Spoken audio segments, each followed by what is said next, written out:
Welcome to the session today. Today is our first session. I'm going to give you the demo. What are the course content that we're going to discuss? And the very first thing what I will do is like today, how to create a free tier account in the GCP. That is what is the agenda today. And first, I will also tell you what is the course content that we are going to discuss in our session. Okay, so all the things related to the course content, and after that I will tell you how to create a free tier account in the GCP. First, let us understand what is a Google Cloud Platform, guys. Okay,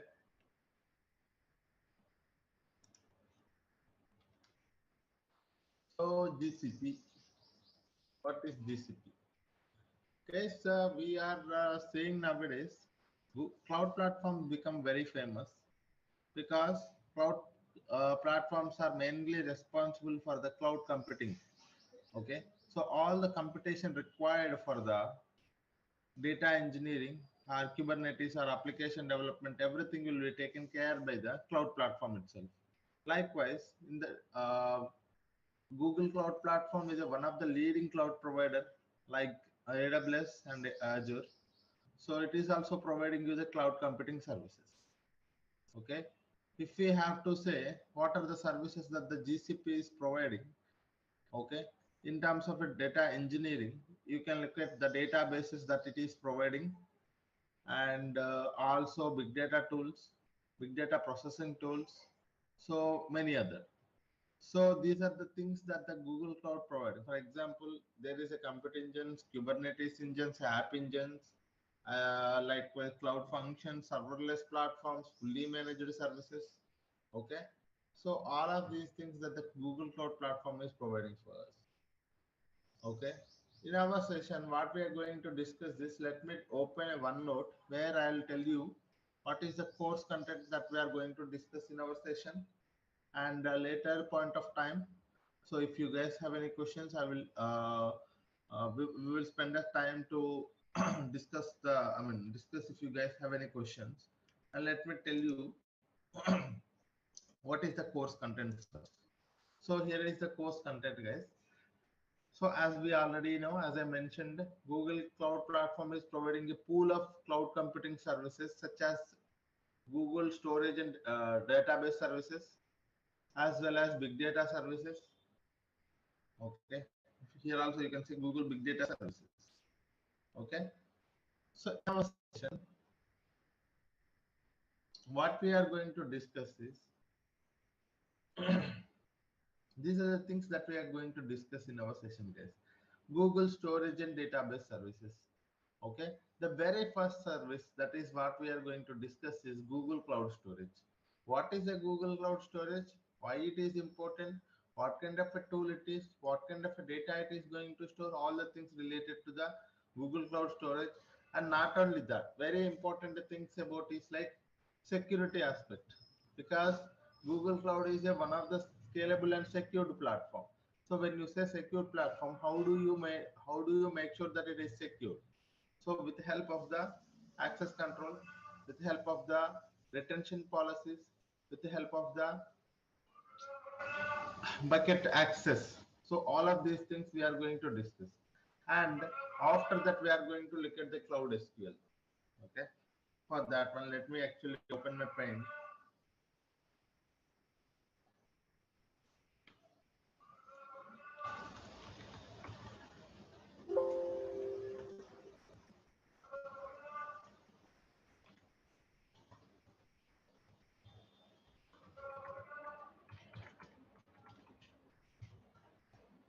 Database services. Okay. This is one point where we will be able to learn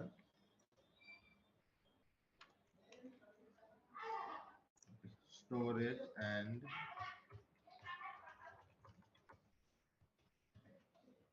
database services.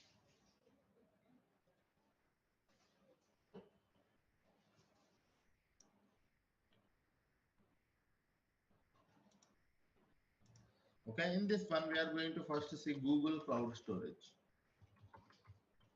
Yes, Google Cloud Storage is acting as a data lake in the GCP. So we are going to learn all the concepts related to the GCP. So it is acting as a data lake.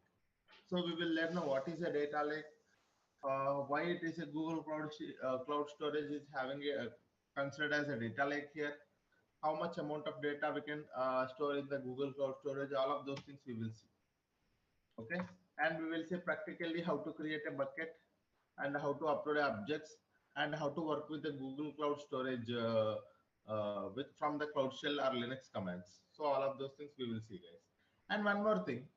So this is a storage perspective. What about the database perspective? So for the RDBMS solutions, RDBMS, we have Cloud SQL and Cloud Spanner, guys. So we have two services which are considered as the RDBMS solutions, Cloud SQL as well as Cloud Spanner. What is this Cloud SQL, guys? Cloud SQL is a one of the fully managed services provided by the GCP for running the MySQL database, MySQL engines, as well as PostgreSQL engines, as well as SQL Server. That means if you have a on-premises MySQL, if you wanted to migrate it to the same MySQL with the same version to the cloud, you have these services available, readily available, guys. Okay, so this is a Cloud SQL and Cloud Spanner that we are going to see in our sessions. Instead, I would say here like this.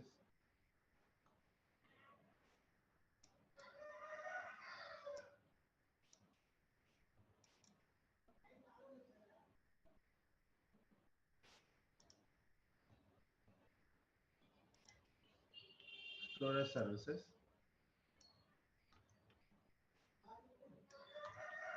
We have here RDBMS. In RDBMS, we have first one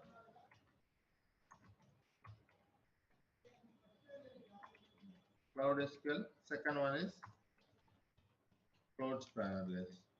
Okay, these are the two services comes under RDBMS. What about a NoSQL databases, guys? If you ask me, so in a NoSQL databases, we have a big table.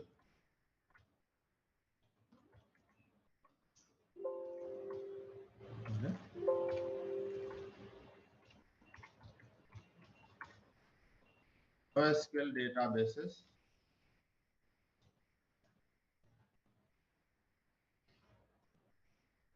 So we have big table, and we have one more thing called data store. Okay, so these are the two databases acting as a NoSQL databases in the GCP. One is big table, one more is data store, guys. Okay, so these are all storage and database services. Okay, what is one is Google Cloud Storage, one more is Cloud SQL Cloud Spanner, and the third one is a big table and data store. So these are the Google Cloud Storage and database services. Okay, so what about the other big data tools that we are learning, sir? If you ask me, the big data tools that we are learning here is because we do get the data from a multiple data sources, right? We do get the data from multiple data sources. Once the data from a multiple data sources we are going to first send it to the storage layer or a data lake or a staging layer. Once we have the data in the staging layer, we wanted to send the data to where, guys? We wanted to send the data to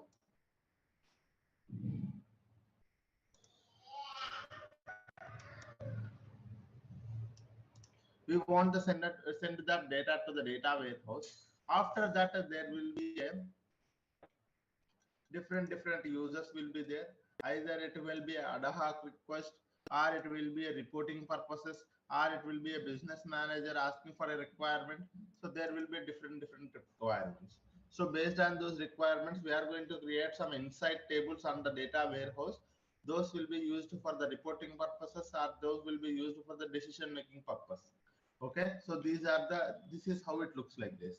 if I wanted you to understand clearly, so here data will be first ingested into the data lake.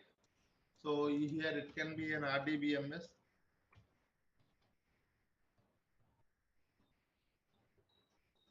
It can be a web server on an application. It can be a web server on an application, guys. Or it can be a, a CSV file from an application, or IoT data from an IoT application. So you get a data from a multiple data sources. You try to ingest the data into the data lake. So this is your data lake, guys. You try to ingest the data into the data lake, and once you have the data in the data lake, you try to first send the data to the where, guys. You try to process the data and send it to the data warehouse. Okay, what you are doing, guys, here you are trying to process the data. Okay, process the data, transform the data, clean the data, whatever the things you name it, all of those things, guys. Okay, you try to process the data and send it to the data warehouse. Finally, as per the business requirements, it will be creating a ML models. There will be a dashboard requirements. There will be ad hoc requirements. So based on the BA requirements or ML or some ad hoc requirement. Ad hoc. Okay. So this is how it will be, guys. Okay, so this is what is the typical architecture of a data world, guys. A data engineering, in a data engineering, what we will do in a high level, if you want you to understand, this is what we do, guys. So we will be working on an ingestion process. Here it is a source, guys. You can think this is a source.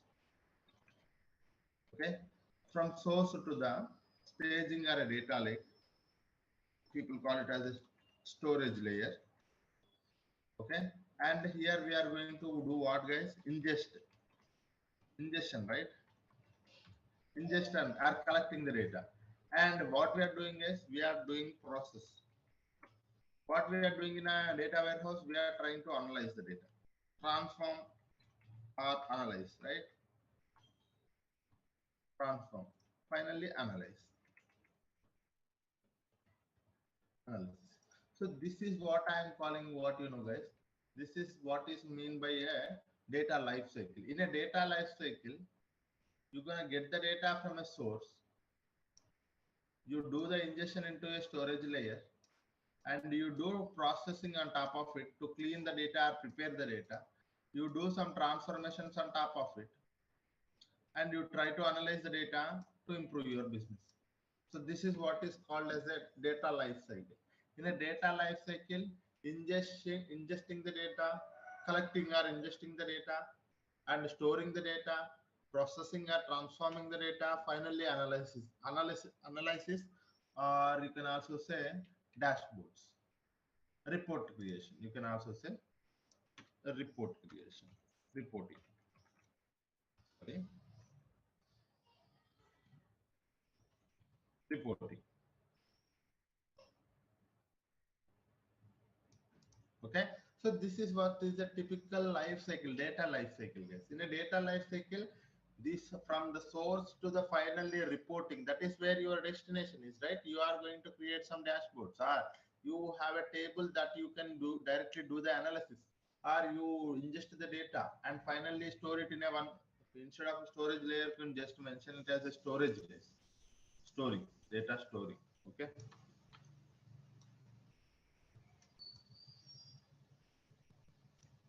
Okay, this is what it is, a typical architecture. In this one, what you are doing, you are having a data sources from here, and you are ingesting into the data lake, and from the data lake to the data warehouse. Finally, you will be having a different requests. So based on this one. So in a data life cycle, these are the processes that you are coming up with, guys. In this one, you see, you are having a source, sorry,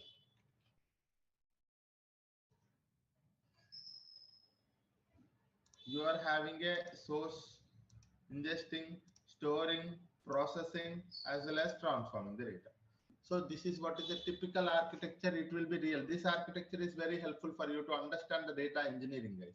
But here, what are the RDBMS? So, okay, sir, this is a data engineering life cycle. But you tell me, what are the RDBMS technologies that we are going to learn in our sessions?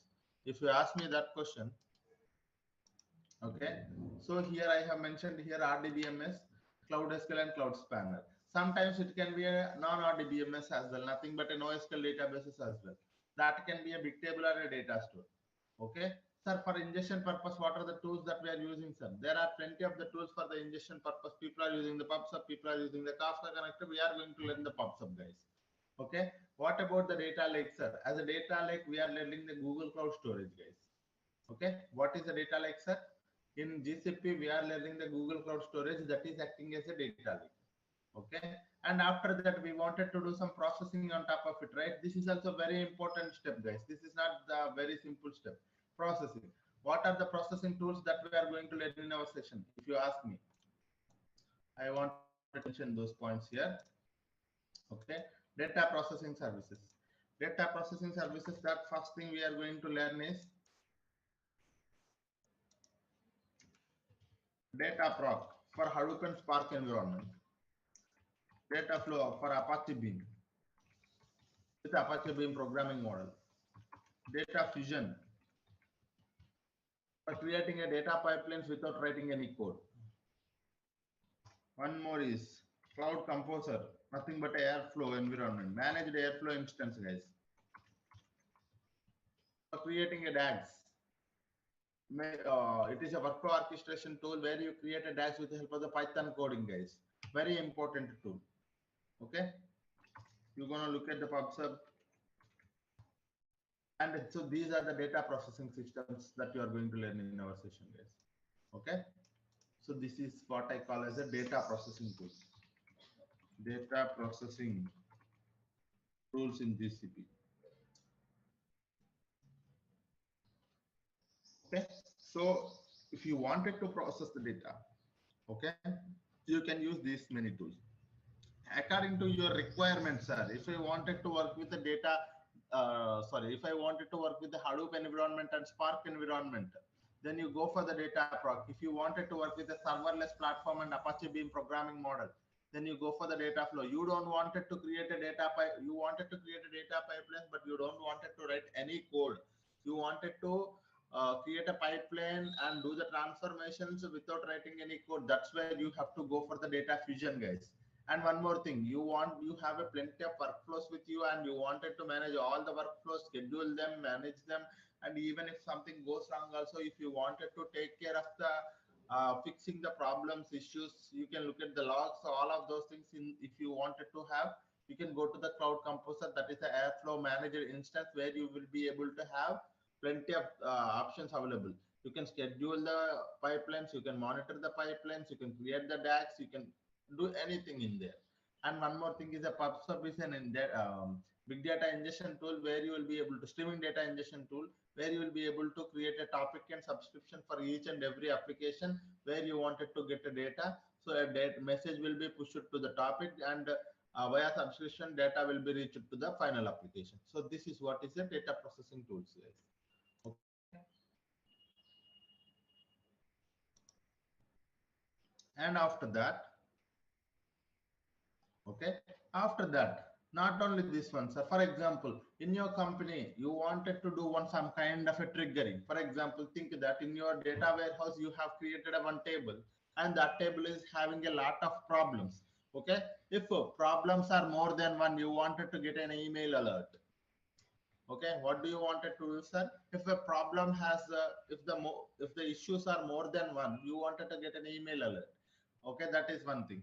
And one more requirement is like, you are creating a data bucket in the Google Cloud Storage, and there will be a file uploaded. As soon as the file is uploaded to the data lake, you wanted to send it to the data warehouse by doing some transformations. Okay, so that is where one more you wanted to trigger an event. So if you wanted to do some kind of event based things, in the GCP, you have a cloud functions readily available, guys. It is a serverless platforms. You can go for event-based things. That is also we are learning, guys. Cloud functions, very important tool. This is also okay. Cloud functions also we are learning. And if you wanted to manage the user and access, identity and access management, user and project management. If you wanted to manage your project and user access, that's where you have a very bigger tool. It will be available in all the cloud platforms. That is IAM, guys, very important. In IAM, what is a user, what is a user account, what is a service, what is a service account, and what is the role, what is the permission, everything, each and everything, because this will be very helpful for those who wanted to manage the access. Because as a 3 years, 4 years experience, guys, or more than that, we need to understand at least who should be having access to what. Okay, who should be having access to what, and what kind of actions he can do it in that particular service. Unnecessarily we don't want it to provide access to anyone, right? So that is where we will be taking care of all the user access as well as the project management with help of the IAM. IAM is a very authorization tool, I would say. Authorization tool in the GCP. Not only in the GCP, it will be available in the AWS as well as Azure as well. Okay, identity access management, guys, that is also we are learning. So you will be able to see here data lake, cloud spanner, cloud SQL, cloud spanner, bigtable, data proc, data flow, data fusion, cloud composer, pubsub, cloud functions, and user and access management with the help of the IAM. So these are all the tools that we are going to learn in a very detailed manner. Okay, data processing is here. And I sorry guys, I actually forgot a very important tool, that is BigQuery. That is our data warehouse, right? That is also comes, actually that is not a data processing tool, that is a data warehouse tool. It is a BigQuery.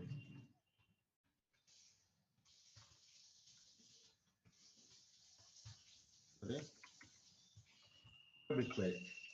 Okay, what is a BigQuery, guys? BigQuery is a modern data warehouse. It is acting as a data warehouse in the GCP. Okay, so this is also one more important thing that I actually forgot to mention somewhere. So this is a very important tool, sir, comparatively.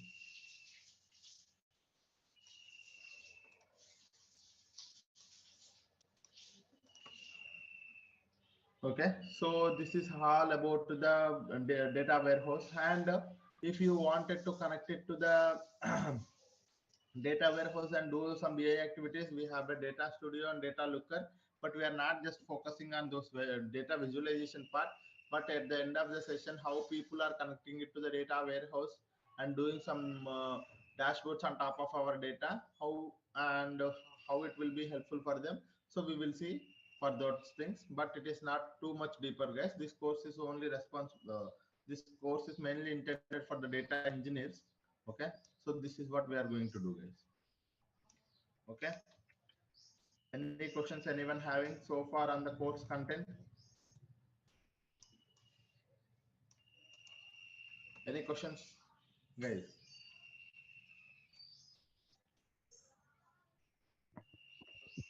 Yeah, hi Sadal, good morning.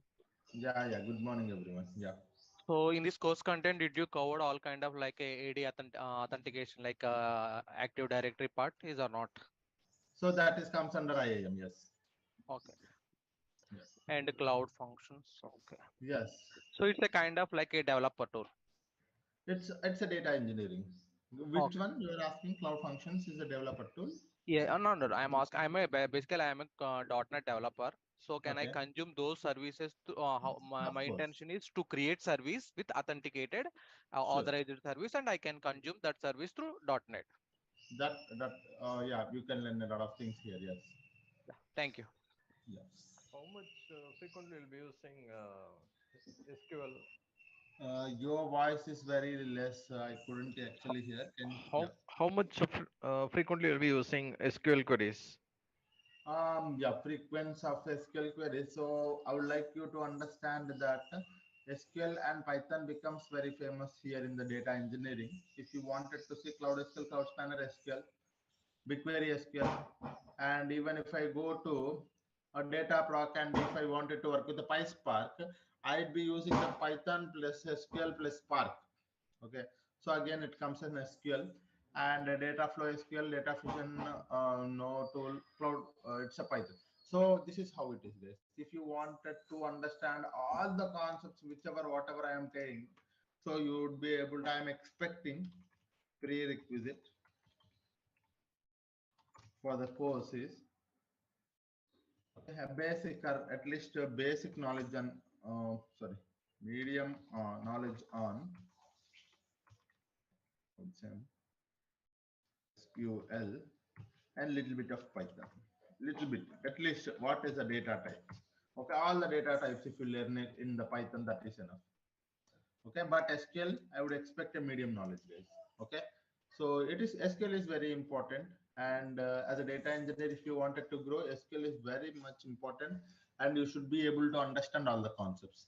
For example, what are those concepts are? All the data types, was actually how to create a table, how to delete and update table. Those things are DDL commands and DML commands, and aggregations. Okay, so basic, I would say. So the concepts that you can focus on the SQL and Python, I would like to explain here, guys, so that if you are familiar with these concepts, you are well and good. Okay, in SQL. Okay, so all DDL and DML. So these are the basic things. I know you have to just to focus on how to create a table, how to delete a table, how to truncate a table, how to update a table, these things. Okay, and after that I would expect you to have a aggregate, learn about aggregate things, aggregate functions. Okay, and one more thing is ranking functions, and the fourth thing is we have table. So there is a temp table, common table expressions, and there is also one more concept. So focus on that as well. Temp table, common table. In a temp table, there is a local temp table, global temp table, and the common table expressions. So these things, CTE, and the fifth thing I forgot one more thing. Yes, mainly, guys. So join. Okay, unions, group by, order by. Okay, group by, order by. I think this is it. If you are just are coming up, if you are focusing on these things, that is enough. In aggregate function, min max count, all of those things, ranking, row number, a dense rank, a rank function, all of those things, and a temp table and CTE joins. You will be at least inner join, left join, right join. That is enough. Unions, union and union all, group by, order by. I think this is enough, I believe, for the SQL, guys. Okay, if I remember anything, I will tell you. For the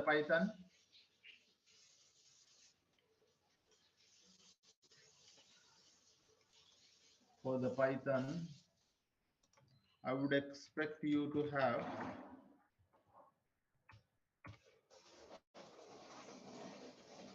first thing, data types, guys. All the data types and differences.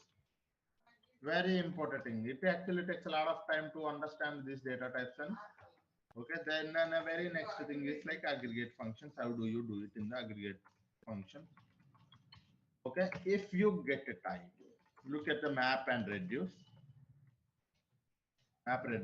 and if you still get a time, just focus on pandas framework. In a pandas, look at the data frame concept, how to create a data frame concept. That's it. Okay, if you are just focusing on these things, that is enough, I believe. Okay, all the data types, aggregate functions, map and reduce, pandas, data frame concept, if you get it. Okay, but minimum, the basic thing I would expect is this thing, all the data types and their differences. Because if I say list, you should understand what is a list. If I say tuple, if I say a dictionary, if I use some other data type, you should be in a position to understand what is an array. You should not confuse, right? You should not you should not be able to, you should be able to understand each and every term that I'm using in the Python. So that is what I want you to understand. Okay, so these are the concepts that I would expect from you guys. These are very simple concepts. If you sit for this is for 2 days, this is for 1 day, you'll be able to understand all of these concepts. That's it. And development perspective, what we are going to learn in our session, if you ask me. So these are the prerequisite, right? Sir, what I will be expecting, what kind of a development knowledge that I'm expecting from this course, if you ask me, you can expect, I would directly mention here itself, you can expect SQL development knowledge, and one more is PySpark development. Okay, these are the two things that we are focusing on. Okay, so sometimes we are also using the Python, so Python also you can do. Okay, so this is what it is. So I will also tell you how you can actually go for the Java also.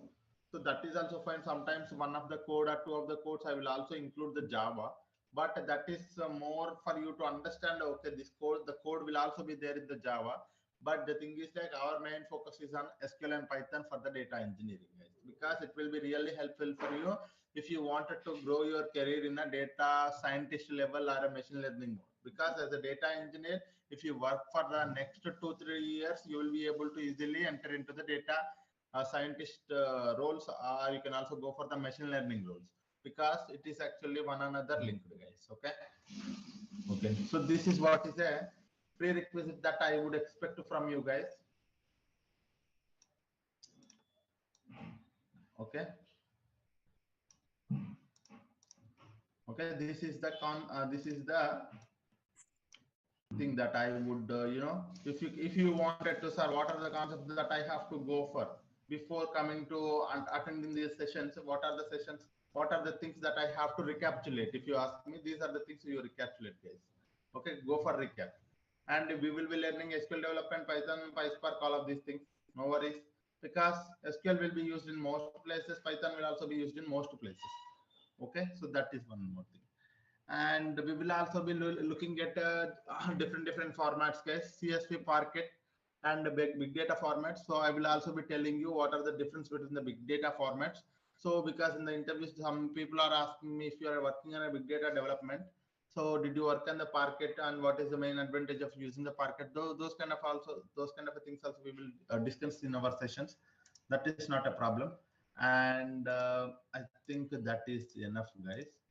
If I missed any questions, okay, I think, yeah, roles and roles offered after this course. Like once I have completed this course, what are the roles I am eligible? If you ask me, you can go for the data engineering roles, you can go for the Google Cloud platform, and GCP engineer, GCP data engineer, as well as big data developer, PySpark development. You can able to work in the PySpark, because we are not just working in only one area, guys, right?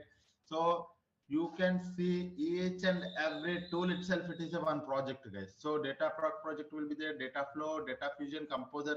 So these are all roles itself. Okay, so some data engineer working on a data proc, some data engineer working on a BigQuery, some data engineer working data fusion, some data engineer solely working on creating a data. So this is how it will be. And some people working on RDBMS data migration projects. Okay, data lake projects. So these are all things are related to the data projects only, guys. And after this, all the concepts are covered. Okay, during our course also we are going to cover many projects. So few projects are covered. I mean, once for example, if I am talking about a data proc, while I am doing the data proc, I will be able to cover the project as well. So what are how many projects that we are covering? If you ask me, guys, we are going to cover almost 4 to 5 projects, real-time projects. And one more thing is like, these are real-time projects you can able to put in your resume. That is one point. And one more thing I want you to understand is like, okay, so whenever we talk about a one service, I would go to the Google Cloud platform and I will try to explain all the things about that service theoretically and practically, and I will implement a solution there itself. So what you have to do is like, you take some time, in the day, and you have to practice the same thing so that you will be able to understand, because practice gives you a lot of knowledge, guys. Understanding everything seems very simple. Okay, while I'm explaining, everything seems very simple, but after 2 days, 3 days, if you don't practice the thing, you wouldn't be able to understand the concept after 2 or 3 days. Okay, I want everyone to put at least spare 2 hours every day, 1 hour for the class, 1 hour for the practice session. Okay, so that is what you have to do, guys. And this course actually takes 40 to 45 hours, guys. More than 40 hours. Okay, more than 40 hours it will take. Okay, we will be having a daily Monday to Friday, 1 hour session. Okay, this is one more thing, and recordings will be shared to your emails. You will get a recording, guys. And one more thing is like what I actually forgot. Course duration, course content, daily 1 hour session. I think this is it, guys. Okay. Okay, this is one thing. And someone is asking me, if you guys have any questions, you can ask, guys. Floration, do speak, please. Hi, sir. Good morning. Yeah, yeah. Yeah. So the thing is that no, I am a VMware guy. Come from last 8 years, I'm working in VMware. So this platform is completely new to me. So is that a good decision to go for that this course? Yeah, it will be really helpful for you guys for going to this course. It will really helpful for you. And because why I'm saying is like a data engineering is a foundational course.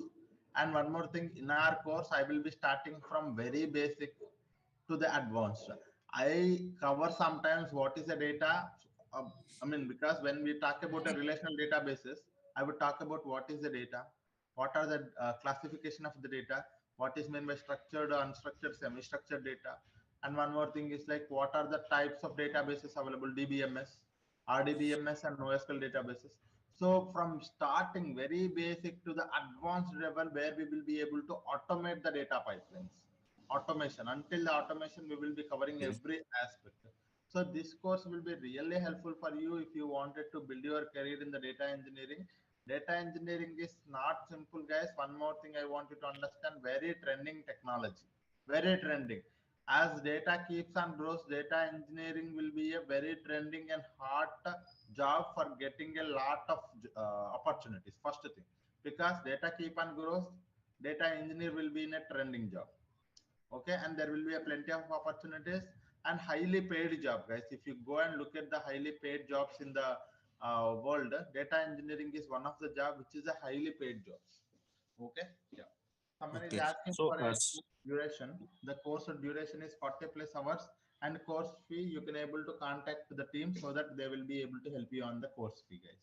okay. Yeah. So one more thing, sorry for interrupt. One more thing. Yeah. So as you mentioned, the prerequisite that SQL and Python is needed. So, but I don't have that knowledge. That's the reason I'm getting So that is the confused. reason. There are people here who does not know the SQL. There are few of my students who does not know the SQL and Python. But what I suggested them is like the only thing. Why my point of mentioning the concepts here is this one. You take a snap of this one. If you wanted to build your career in the data engineering, you take a snap of this page and look to go to the Google or YouTube or anywhere. There are plenty of resources for SQL and Python. Only focus on these concepts. I'm telling you, it wouldn't take 3 to 4 days. Okay, getting the basic knowledge on these concepts, it wouldn't. That's the reason I have mentioned here the concept. There is no point of mentioning the concepts if you guys already know it. So there are few people who does not know the SQL, who does not know the Python, but still they wanted to enter into the data engineering world. So that is why I have mentioned here the SQL concepts and Python concepts. You take a snap of it and keep it with you. And we will be going to the deeper concepts. It takes 1 week or 1.5 weeks when we enter into the deeper concepts, main concepts. Meanwhile, for this next 5, 6, 7 or 1 week plus 10 days, you will be able to focus on these concepts and get a knowledge on it. Okay. Okay. Yeah, Thank you. yeah. MySQL or MS SQL will be Both are using. same. All are same. Both are same. No worries. Yeah. Okay.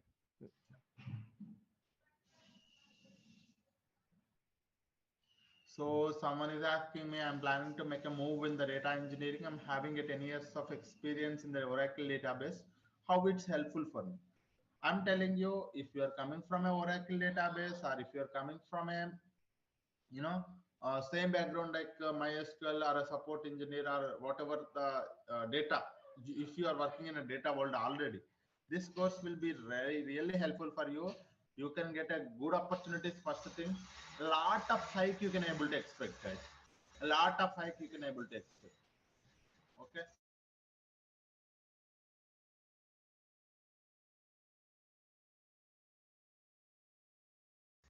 Okay, so you can expect a good opportunities, and you, if you wanted to be in a trending job, this role really help you.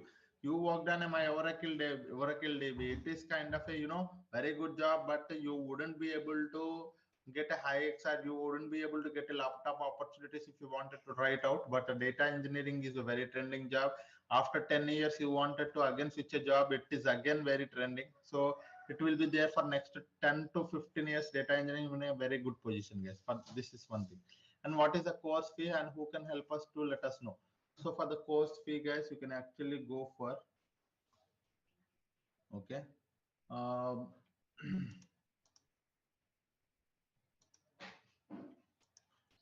you can contact the IT team. Okay, so they will help you on this thing. Yeah. Any questions anyone having? Some people, okay, sorry guys, there are plenty of questions in the chat. I would try to explain one by one. Okay. And so is this course specially catering the data engineering with GCP and generic cloud computing with Google Cloud? Both.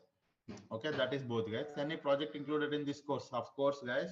Don't worry about the project. Real time when I started my working, and still I am working in the projects. So those projects are I have created as a data engineering project here. Even with the triggering and cloud functions also I have created how actually the cloud functions will be used in the projects, how a BigQuery will be used in the projects. So those are real time things. You need not to worry about it. How long this course is helpful for you? Sorry, might have missed as you just joined. And this course will be a 40 to 45 hours, close to 2 months, guys. You can think of this course takes close to 2 months. We will use SDK, guys. I sometimes tell you how to install the SDK and all of those things. Yeah. Did you cover cloud computing engine? Yes, cloud computing engine. What is a cloud computing engine? What is a Kubernetes engine? What is the app engine? Basic concepts related to that we will be covering, guys, but not more than that. Yes, because it is a data engineering course. While attending the interviews for the GCP data engineer, the expert certification in GCP data engineering. Certification is mandatory for attending the no, guys. Okay, no. It is not mandatory, but if you have a data engineering certification, this will be really helpful for you. Okay, that actually gives a lot of, if there are 100 points, out of that 10 points or 15 points will be added to you by with help of the data engineering certification. But that's not directly get you the job, land you a job, but the concepts that we are going to cover, if you are having a good knowledge on all of these concepts, this will be really helpful for you to get a job. Yes. So one more thing I want you to understand, whenever I was talking about a one concept, let us just say, okay, let's just say data lake. When we are talking about a data lake or a BigQuery, so for a data lake, I'll try to give you some assignments, guys. Okay. And whenever talking about a BigQuery, I will try to give you 2 to 3 data sets for your assignment. Okay. You have to, what you can do is like you spare your time and focus on the answering those questions. Okay, so that you will be able to, when you try to complete those assignments, you will get a lot of knowledge and creating a lot of knowledge and using that particular solution. Okay, that is one more thing. And the data engineering is not all about the development, it is also about architecture, guys. So you have to focus on, it's not that I should use the BigQuery in a very good way. It's not like that. You should understand that how the BigQuery is, how we can use the BigQuery for a very efficient manner, and how BigQuery helps in a GCP, and how it is different from the other cloud tools and other on-prem tools like Hive as well as Redshift and Synapse. So you have to understand that concept as well. So our aim of the course is to get a development skills as well as the architecture points, because architecture also very important for us to understand. Every data engineer should go to the data architecture and machine learning solutions. Okay, so this is what we have to understand. Any other questions anyone having? Okay, so you can expect this thing from our course, guys, both actual development plus architecting. So these are the two things that we can expect. And I have mentioned here the all the course details on the chart, guys. You can also go through it. Okay, so time of the timings, I actually forgot to mention the timings, guys. The timings are same timings, guys. 7:30 to 8:30 a.m. Okay, same timings every day. Okay, so these are the timings. Yes. Yeah, any questions anyone having? Yeah, Saidhul, I have one question. So I'm Yeah. expecting just I have to create one sample web application. Then how I want to deploy that application in the cloud? Is it possible to cover in this session? I mean, in this course content or not? Actually, for the deploying the pipelines and deploying the things that we are going to discuss, but application, because we are not an application developer, so that thing is not covered. Okay, thank Yeah, but creating a data pipelines, deploying those data pipelines, because that is where we are focusing on as a data engineer. Yeah. you. Okay, thank you. Yes. Yeah. Someone is asking a batch time that I have mentioned here, guys. On premises to the cloud, yes. Data migration on premises to the cloud that we are covering. Yeah. Any other questions, guys? Anyone?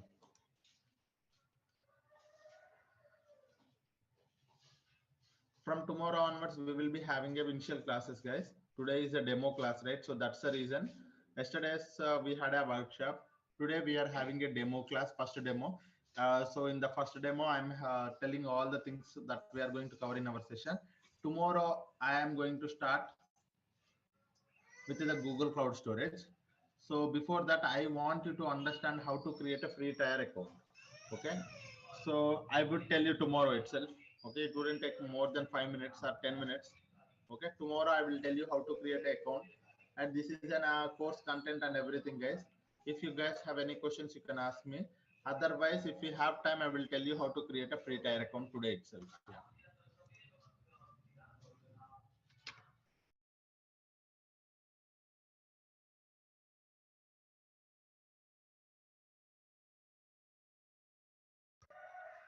Okay, guys. So this is it for today. So hope I have given you a good understanding of what are the services that we are going to cover in our sessions, and hope you got some idea about a data engineering and a prerequisites, as well as what kind of a things that we have to focus on before entering into the data engineering, and what kind of learnings that we can expect out of this course. Okay.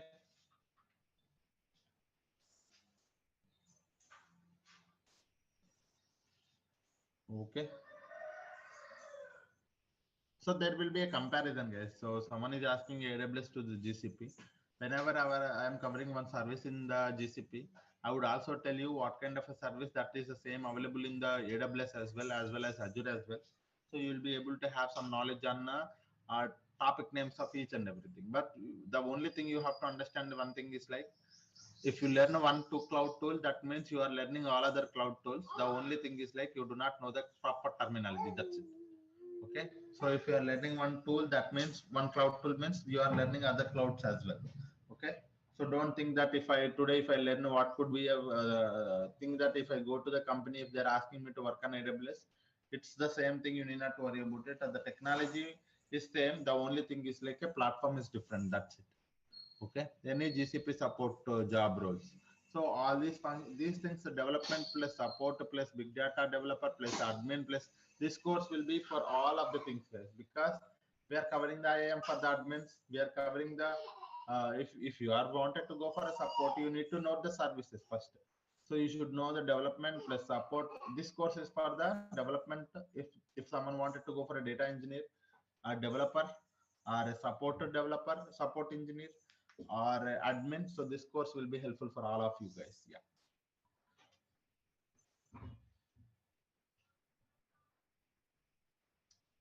Okay, guys. Any questions? Okay, guys. Thank you all. Okay, it's so it's almost 8:30.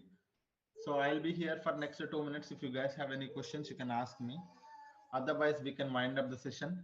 Tomorrow, with a very fresh mind, with a very positively, we are going to start our sessions with the Google Cloud Storage. So come up with a very fresh brain, sir, so that you will be able to learn and explore a lot of things in the GCP. This is not just a topic that we are going to explore. We are going to enhance, what I would say, we are going to you know acknowledge the development, how the Google Cloud platform has designed all of these tools, how these tools are going to helpful in our day-to-day activities. And one more thing is like these technologies are very good, and we will be able to work with any kind of data. So from tomorrow onwards, we are going to learn a lot of new things. Okay, keep your brain open for learning all of these things. Come up with a very fresh brain so that we will be able to see a very new and trending technologies. Okay, guys. Yeah. Thank you all. Thank you. Yeah. Thank you. Thank you, guys. Thank you. Have a great day. Thank you. Will you be sharing today's recording? Yes, you will get a mail for today's recording, guys. Don't worry on that. Yeah. Yeah. Thank you all. Have a great day.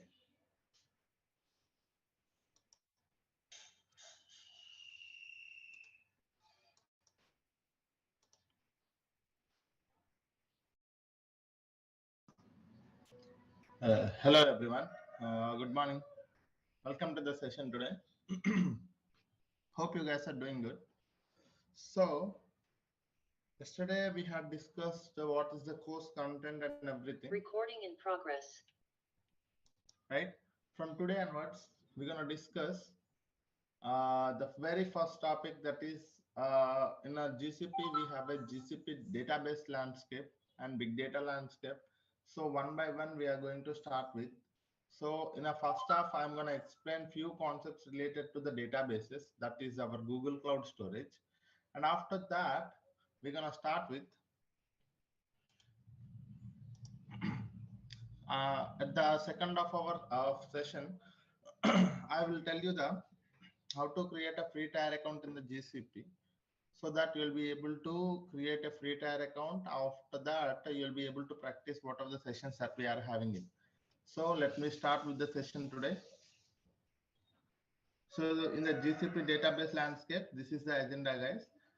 Okay, we are going to see explain all the GCP databases landscape and the differences between the RDBMS as well as NoSQL databases.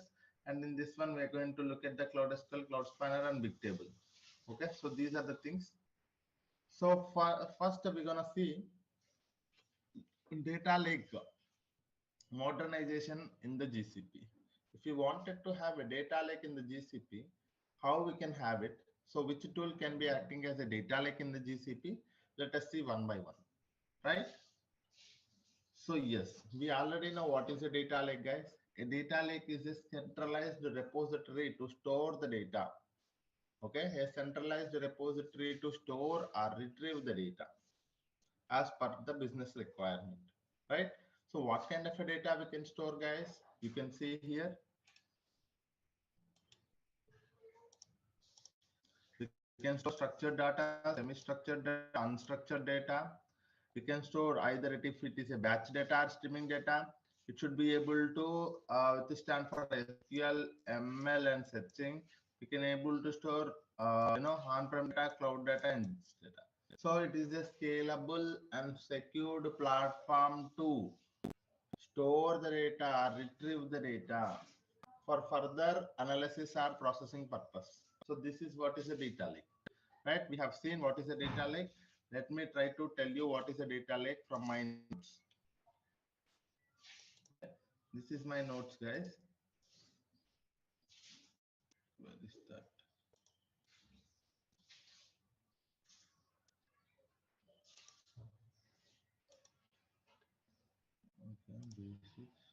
Yeah. So this is what it is, a data lake. I hope you guys can see my screen clearly. Okay. So usually you get a data from a multiple data sources. So in a data lake, the data lake should be withstand to store any amount of data that is coming from a multiple data sources, and it should not restrict any data format. It should allow any data format to be stored, any amount of data to be stored, and it should be scalable platform and also secured platform. Okay, so that is what is a data lake. A data lake is a centralized repository to store or retrieve the data. And what kind of data we can store, guys?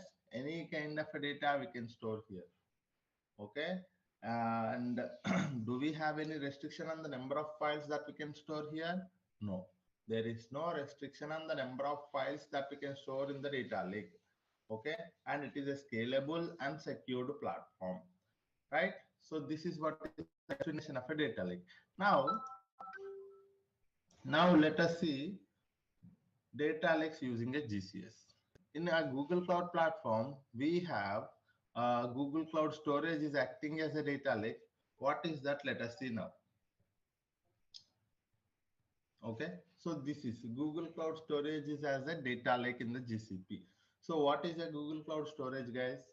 So let me go to the paint and try to explain you guys one by one.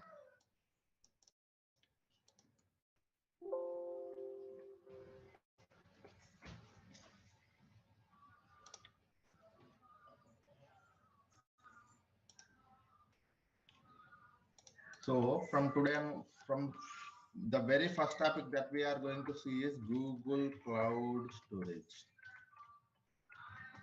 What is a Google Cloud Storage? Let us see first.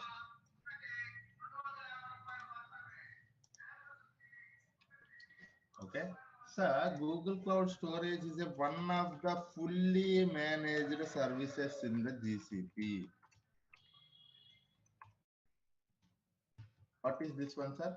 One of the fully managed services in the GCP. What do you mean by that, sir? What is mean by fully managed service? Sir, I want you to understand what is mean by fully managed. For very first thing, I will try to tell you. Sir, if you go to any cloud platform, okay, if you go to any cloud platform, the services in the cloud platform are categorized into two things. One is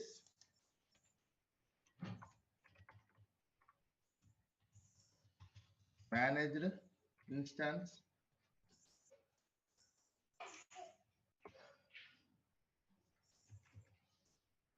okay, not managed, virtual machine.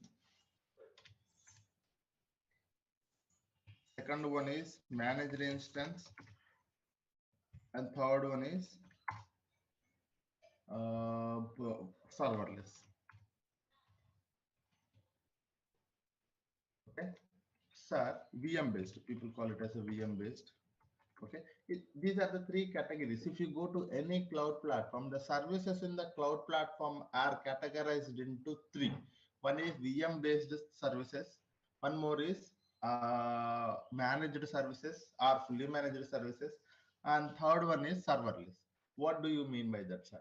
In a VM based services, okay, for example, look at your laptop. In your laptop, if you wanted to work with any of the Python coding, or if you wanted to develop one application, what do you do, sir? You manually download one software like Python application, and you will provide some resources to that, and you will try to install that, and after that you go for the application development.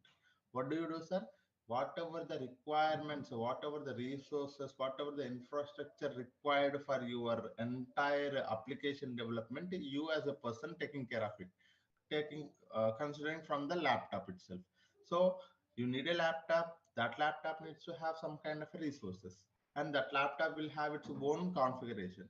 And on top of that, you will again download an application and install on top of your laptop, and again you try to develop an application. Likewise, in a VM based, an entire virtual machine will be given to you, so that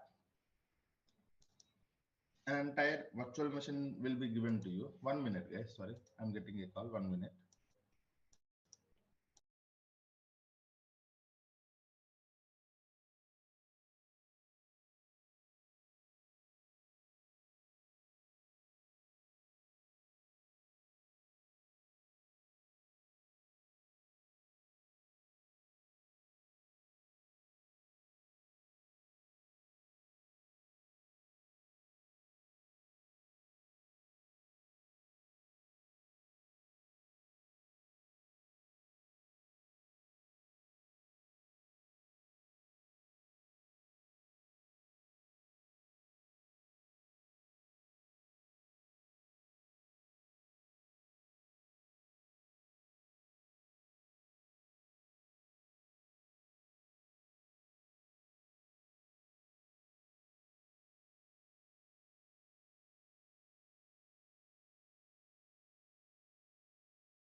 Sorry guys, I back now.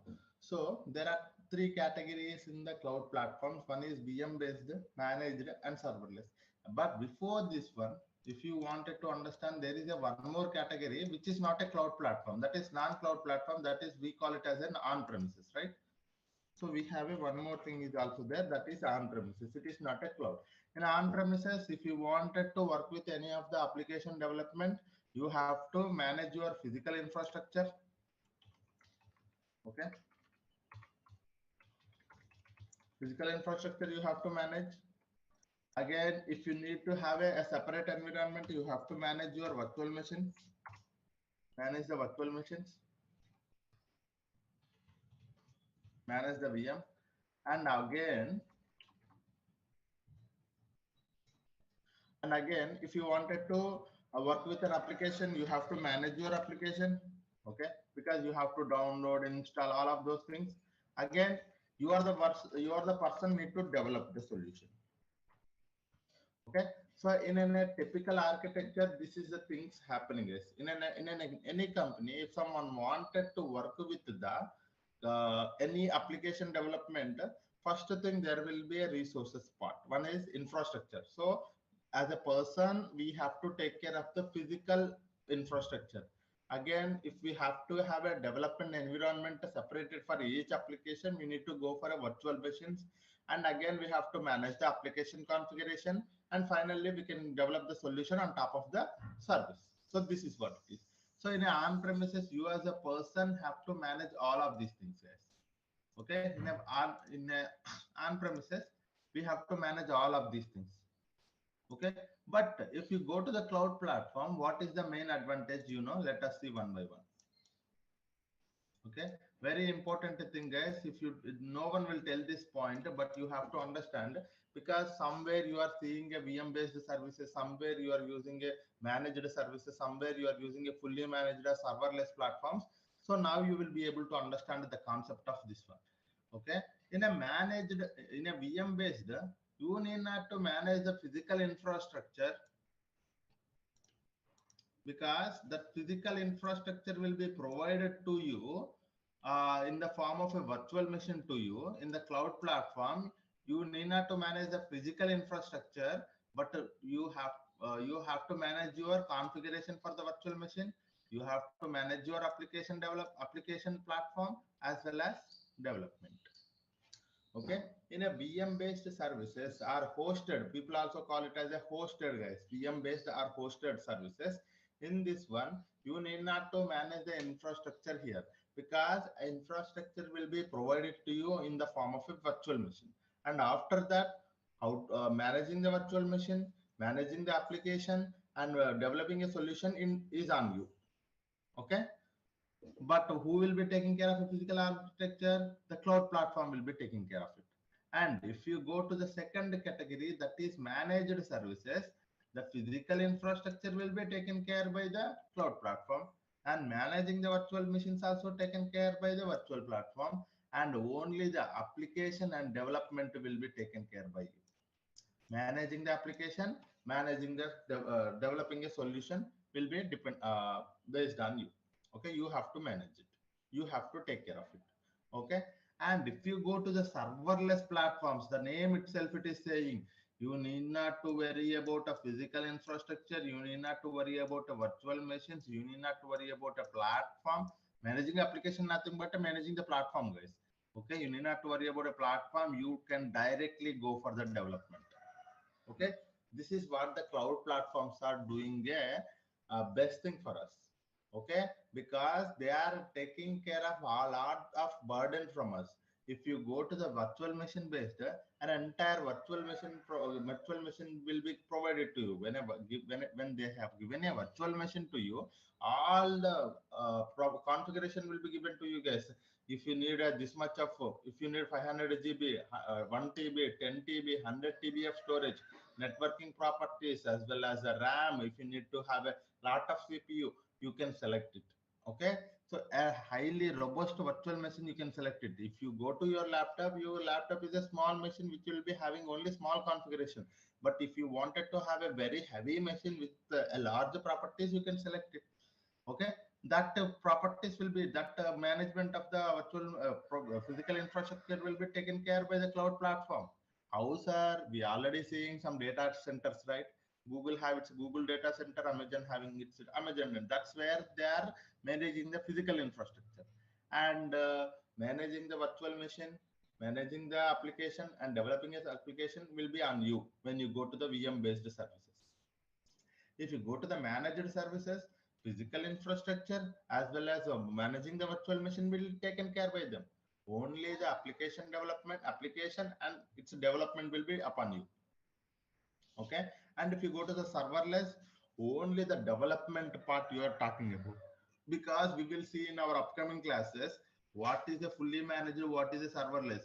So if you go to the VM managed, you can look at the compute engines.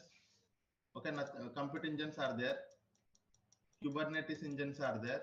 GCE, GKE. So these are all comes under VM based services. Guys.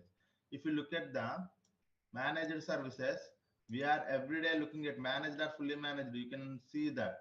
So managed services are like um, managed services, data proc you can think of. Very good example, data proc, managed services. And for the serverless, BigQuery is the best example. Dataflow is a one more example. So you need to categorize the services in such a way that it will be very helpful for you to understand it.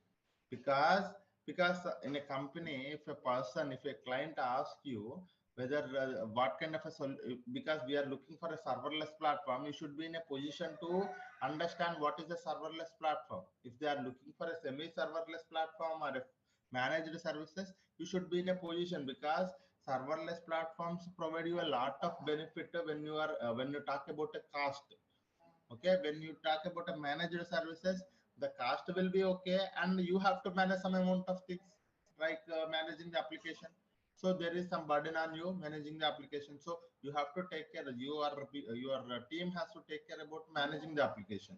But when you go to the serverless, your team need not to worry about application management because you can directly go for the development. All other things like physical infrastructure, managing the virtual machine, managing the application will be taken care by the cloud platform itself. If I talk about a GCP, the same thing. Okay, we have a cloud platforms. When I say a cloud platform, we have a GCP is there, we have AWS is there, we have Azure is there. It is common for all of these things, sir. It is not only this concept is similar, this concept is same for all of it. Is in general concept. Okay, now you got it. What is a VM based, what is a managed, what is a serverless. Now, if I go to Google Cloud Storage, it is managed or fully managed. Fully managed is also called as a serverless, sir, sometimes. Okay.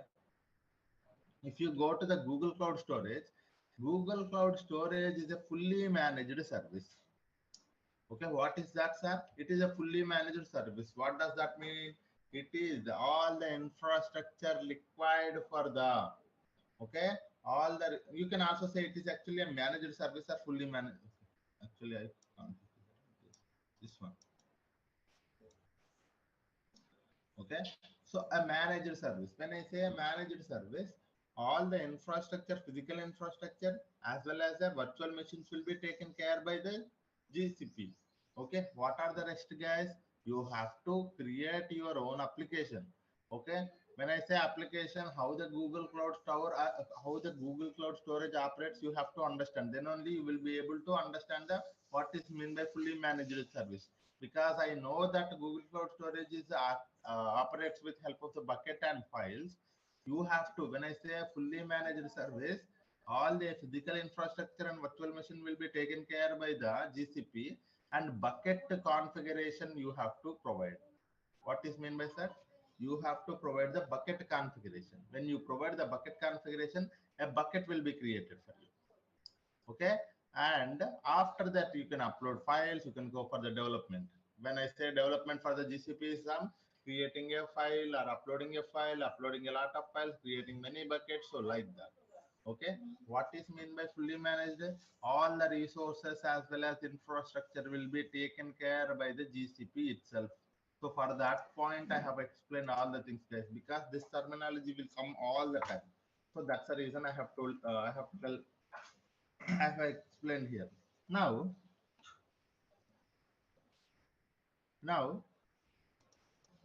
sir, it is now I understand that it is a fully managed services. So the infrastructure will be taken care by the GCP. That is fine. So now tell me what kind of a service that the Google Cloud Storage is. What is the main intention of having a Google Cloud Storage in the GCP? So if you ask me, it is a service for storing and retrieving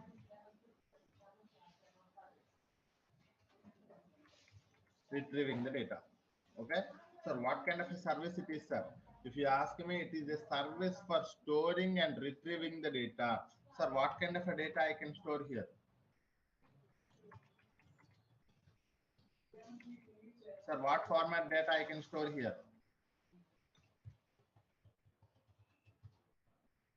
Sir, how many files I can store here?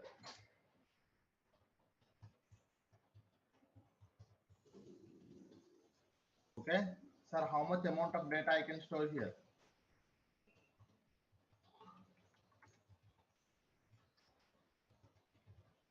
Okay. So, sir, it is a fully managed service. It is a service, I would say. It is instead of that, a service for storing and retrieving the data. So when I say talking about storing and retrieving the data, how much data I can store, any amount of data, any number of files, any format data, any kind of a data, we can able to store in the GCS, guys. Okay. So this is what is the main intention. What is the purpose of a Google Cloud Storage? If you ask me, it is a storage and retrieving tool. You can store any amount of data, any number of files, and if you wanted and need to have a, if you wanted to have the data to be retrieved at some point of time, you can also retrieve this data. Okay. So this is what it is. And one more thing.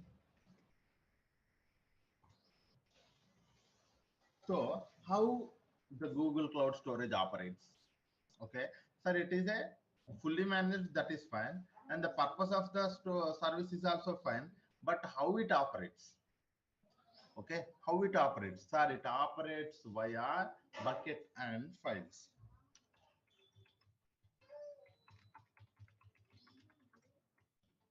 Okay, it operates via bucket and files. Sir, some people does not know what is a bucket. I want you to understand this terminology now. Okay, sir, what is a bucket? Sir, a bucket is a container. The terminology is this one, sir. Bucket is nothing but a container, or some, if you does not know what is a container also, you can think of your folder.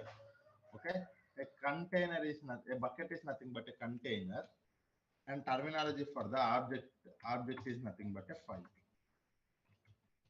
file of any format. Okay, so this is what is the terminology, sir. Now you will understand. So in a Google Cloud Storage, we are storing something and we are retrieving the something. So how the Google Cloud Storage operates? Sir, in a Google Cloud Storage, it operates via bucket and objects. I should mention here objects, not files, because the terminology is a object. Okay, it operates via bucket and objects. Okay, what is a bucket? A container or a folder. What is an object? A file of any format. So what does that mean, sir? If it is operating via bucket and object, do I have to create a bucket to store the objects? Yes. So you have to create, we have to create to store the objects. Okay, we have to create a bucket. We have to create a bucket. So any number of buckets you can create it, any number of files you can upload it to one bucket. So this is what is it. This is how the Google Cloud Storage operates, guys. Okay, how the Google Cloud Storage operates, sir? A Google Cloud Storage operates via bucket and objects. So in the terminology, what is a bucket, sir? A bucket is nothing but a container, and an object is a file of any format. and we have to create. If I wanted to store some data, what I have to do, sir? If I wanted to store some data inside a Google Cloud Storage, what I have to do? I have to go to the Google Cloud Storage and try to create a bucket, and inside that I can upload the objects. What do you mean by objects, sir? It is nothing but a data, nothing but a file, right? So this is what is it is how operates, sir. So far everything seems good. The fourth point I want you to understand that it allows Google Cloud Storage allows worldwide storage and retrieval. Okay, that means, what does that mean, sir? I do not know. One more basic concept it is coming, sir. You have to understand there is a concept of region, multi-region, multi-region, and one more thing is a region, multi-region, dual region. Okay, so this is what, if it is allowing a worldwide storage and retrieval, what does that mean, sir? At any location you can able to store the data, at any from any other location you will be able to retrieve the data, but you have to select a proper region and multi-region and dual region. According to that, if you wanted to store and retrieve the data within the region, you can go for the within the region option.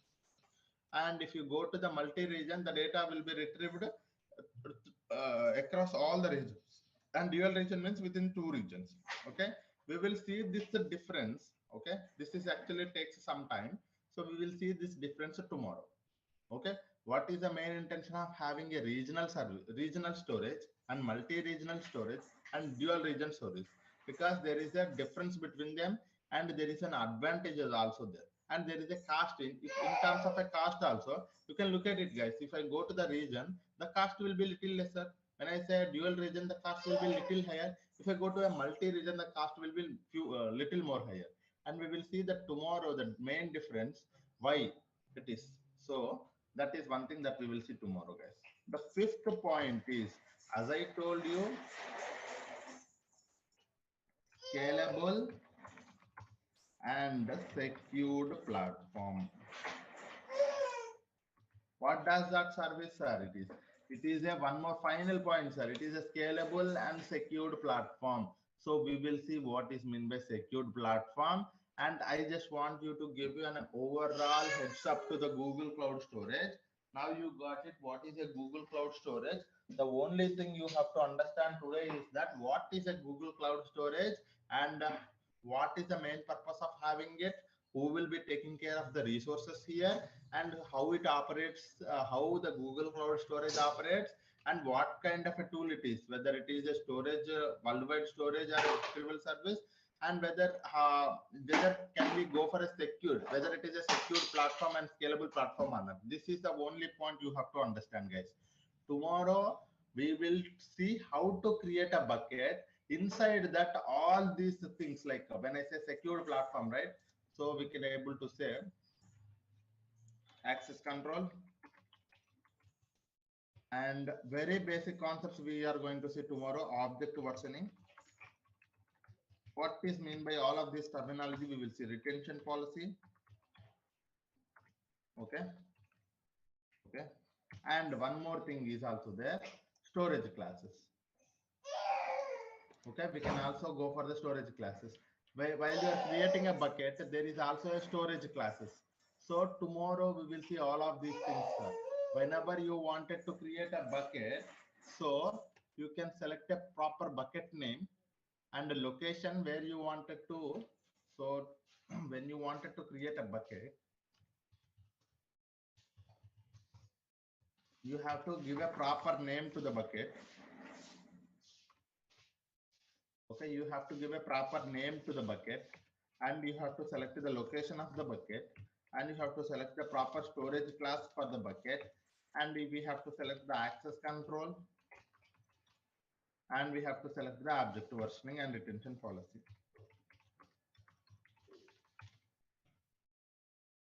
retention policy.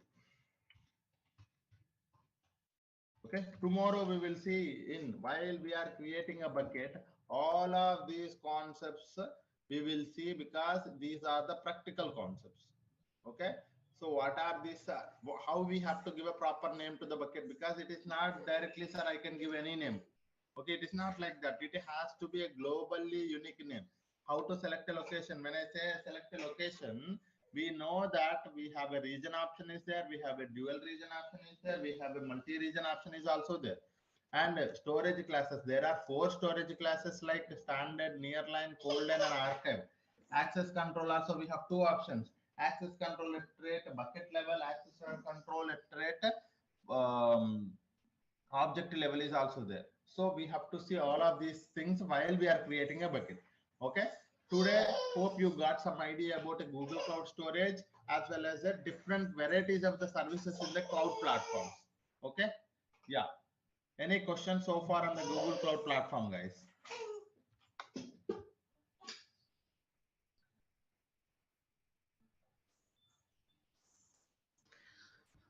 If we created a storage in a region type, after that we can change to multi-region or dual region after uploading the files in region. No, that's one. So there are few properties that you can change it. There are few properties once the bucket is created, you cannot change it. Okay. So that is, I have actually properly documented that. Tomorrow, I think we will see. Okay. What is a bucket and how to create a bucket.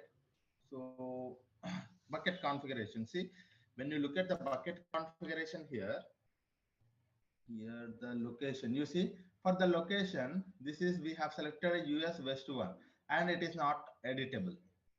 Okay, so when you create a bucket, you cannot, once you have selected a proper location to that bucket, you cannot later edit it. If you wanted to edit it, you just have to delete your entire bucket and you have to create your bucket with that particular location. Okay, that location is a region, multi-region, dual region as per your question, right? But there are few things, as you selected a storage class standard as well as access control fine grained, so labels if you wanted to add. So these are the editable properties. Okay, so this is a metadata of the bucket. There will be a metadata for the object will also be there, guys. There are 2 things: metadata about object, metadata about bucket. So in a metadata about bucket, you will be able to understand which properties can be changeable even after the bucket is created, and which properties cannot be able to change later after the creation of the bucket. Okay, so as we talking about, once a location is selected, location type region is selected, you cannot change it later.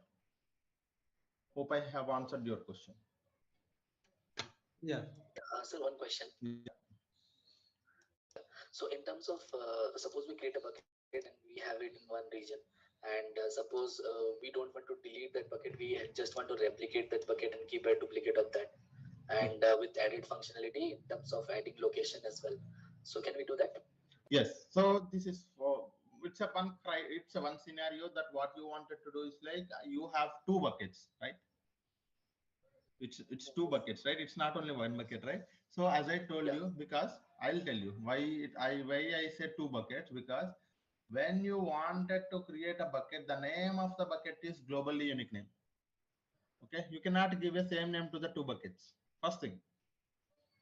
Okay, so when you give it 2 names, that means they are two buckets, right? So what do you wanted to do is like whenever I upload a one file to one bucket, you wanted to have that same file in one more bucket also, because you wanted to copy the data. So that kind of scenarios that we can see in our upcoming topics, because I have such kind of scenarios we can easily have with help of the cloud functions. I will create a one cloud function code. That cloud function code will be doing is like, it is a serverless platform. In the backend, what it will do, it will try to copy whatever the data that you are uploading to the one bucket, and it will copy it to the one more bucket, so that whenever you do that activity, it will be backend, it will be doing this activity as well, so that there is a copy of your data. Okay. Okay, got it. Yeah, Thank you. this can be done. Yes, we will be having such kind of scenarios, plenty of practical scenarios we are seeing. And I want you to, if you are coming across such kind of a scenarios in your company also, you tell me, we will implement that solution. Okay, so that we will do, guys. Okay, I just don't wanted you to tell you a course and stop it here. I just want you to, if you guys have such kind of a scenario, sir, I am facing this kind of a problem, so can we implement such kind of a solution, or can we at least see an architecture for this solution? So that kind of scenarios we will see if you are coming across. So please let me know, that's not a problem. And someone is asking a question, can you teach how to create a bucket via SDK? Sir, yes, we will create a bucket with the help of the Cloud Shell. Yes, of course. So I will tell you how to create a bucket two ways, sir. You can also see here. So because each and every, I want you to understand this point. I think I might not have told you this point. So let me tell you this point. Where is this? Yeah. So, sir, very important thing. I will write it here. There are two ways. There are more ways, but mainly two ways for me. Two ways to interact with GCP services. There are actually two ways for me. Okay, I don't know how people say, but for me, in my classes, I will tell there are two ways if you wanted to interact with the GCP services. One is UI, one more is code. One UI is nothing but a control. Code is nothing but a Cloud Shell or Cloud SDK. Okay, or SDK, Cloud SDK. Okay, this is what. In UI, we know that how we are interacting with the help of the user interface, nothing but a drag and drop, clicking something. That is what is a UI. If you wanted to interact with the services, if you wanted to use any service in the GCP, you can go with this way. Okay, this is a manual process. Sir, I wanted to create a bucket, or I wanted to delete something, or I wanted to interact with the Google Cloud Storage. You can also interact from the code, that is Cloud Shell or Cloud SDK, from anywhere. So these things also we will be seeing, guys. It is not that we are also looking, because I wanted to understand the concepts via UI, but tomorrow I wanted to automate it with the help of the code, because we are not just stopping here, because there are professionals who are automating the processes. Automating can only be done with help of the code. So there are two ways to interact with the GCP services. Keep this in mind, sir. Whenever you are getting any doubt, anything can be done with help of the UI, anything can be done with the help of the code.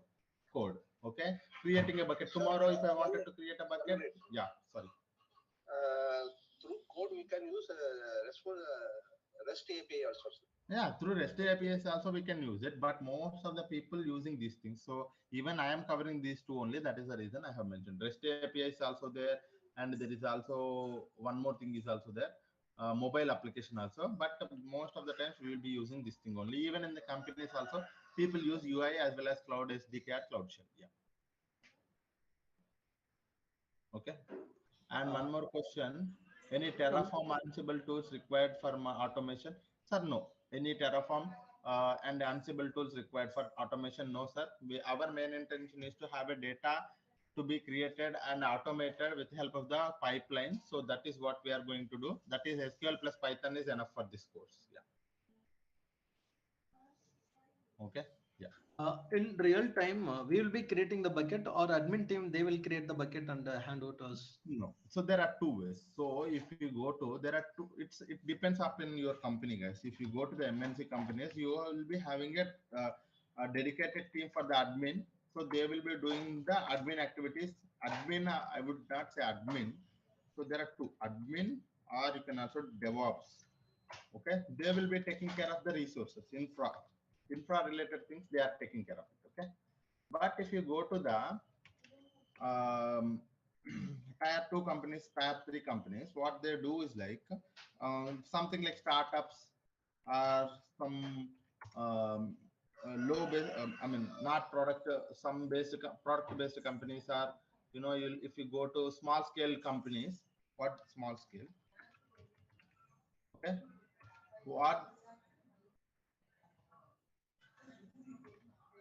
What they do is like they will provide an entire, because it is a small startup company, and you have to do everything on your own. In that case, you will be getting a chance to work on the UI. You will be getting a chance to creating a bucket, anything. You yourself have to work with the admin activities as well. That means IIM, all of those things, and permissions, roles. You yourself have to create a bucket. But when you are going to the MNC companies, most of the times they will not providing you access to do that. But there is an environment called sandbox. In that sandbox, you can do anything. But if you look at the prod environment, they will not provide you no access at all. Okay, if you wanted to practice anything, you can go and do it in the sandbox. But in the startup, you will be providing an access to all of the things. You can able to work with that. So this is what it is. Okay, yeah. You will team BigQuery with loading files with the real-time scenarios. Yes, guys, I will teach. It's not team, right? You will teach. Yes. So you will teach BigQuery with loading files with the real-time scenarios. Don't worry about that. We will be having a plenty of such scenarios. Data proc, data flow, everywhere we are using the BigQuery. And I will take some CSV files. I'll upload it to the. I'll upload them as a. I will upload it to. Sorry, I will create a tables on top of those CSV files. And one more thing also, what we will do is like we will automate that process. Okay, as I told you, I don't want it to manually do it tomorrow. Okay, if a file CSV file available in the GCS bucket, what I wanted to do, sir, automatically it has to create a table inside the BigQuery. Okay, that automatic scenarios we will see.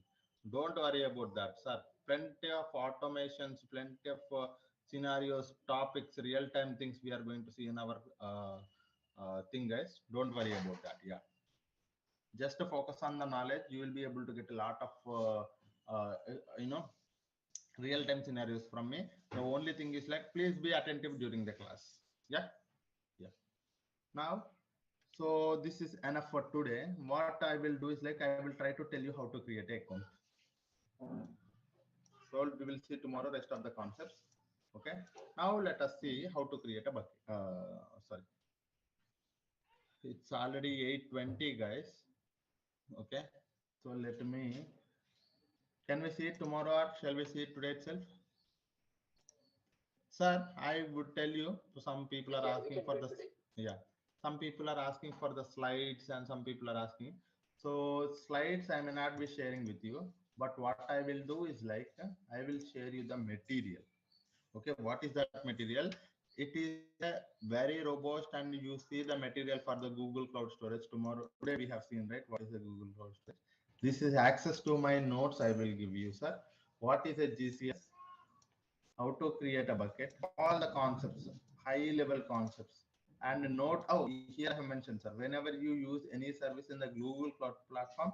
Okay, this is one more thing, two costs associated. One is storage cost, retrieval cost. Tomorrow we will see this point. Okay, so these notes I will provide it to you guys. Okay, I will provide access to the my notebook. This is my OneNote notebook. We will be having all of these things here only. So I will provide access to that. And so that for that one, I want everyone to complete your registrations. Then only there will be a group created. There I will provide the link for that so that you will be able to access it. And access also not provided to all, guys, only for those who have registered. And if I got an email from the team, I will provide access to that particular email. Okay. Yes. Yeah. So please complete your registration tomorrow. So please remember, make me remember, sir. Tomorrow, first thing we will create a bucket. We will create an account. Okay. Later only we will see the rest of the things. Yeah. Because it's already 8:20. Even I am having some other tasks. Yeah. Okay, guys. Thank you all. Hope you learned something today. So I want you to learn everything, almost everything, every day, whatever we are speaking. If you are unable to understand, please try to ask me. So that wouldn't be a problem. You can raise a question. You can raise anything. If you wanted to see a real-time things also, you can do. Okay. Complete your registration to get the notes, guys. Okay. Thank you all. Hope you learned something today. Thank you all.